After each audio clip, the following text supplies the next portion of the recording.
انسان کا اب تک کا ایجاد کردہ سب سے طاقتور ہتھیار کون سا ہے؟ یہ مت سوچیں کہ یہ ایٹم بم یا ہائیڈروجن بم ہے۔ یہ ایک موبائل فون ہے۔ موبائل فون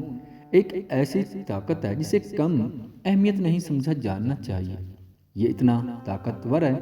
کہ اس نے لینڈ لائن ٹیلی فون منقطع کر دی، اس نے ٹی وی کو مار ڈالا، اس نے کمپیوٹر کو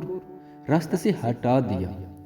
اس نے گھڑی کو گھومنے سے روک دیا، اس نے کیمرہ کو بے رنگ کر دیا،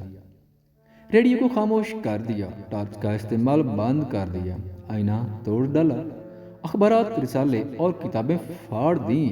ویڈیو گیمز کو تباہ کر دیا، جیب والا پرس برباد کر دیا، اس نے ڈیسک کیلنڈر اور نوٹ ڈائری کا کلا کما کر دیا، کریڈٹ کارڈ کی چھٹی کر دی، اور سب سے زیادہ نقصان یہ ہے کہ اس نے بہت سے شادی شدہ جوڑوں کو ایک دوسرے سے جدا کر دیا، اس نے بہت سے خاندانوں اور خاندانی دوستی کو توڑ ڈالا، اس نے طالب علموں کو لاپرواہ بنا کر کامیابی کے راستے سے بھٹکا دیا،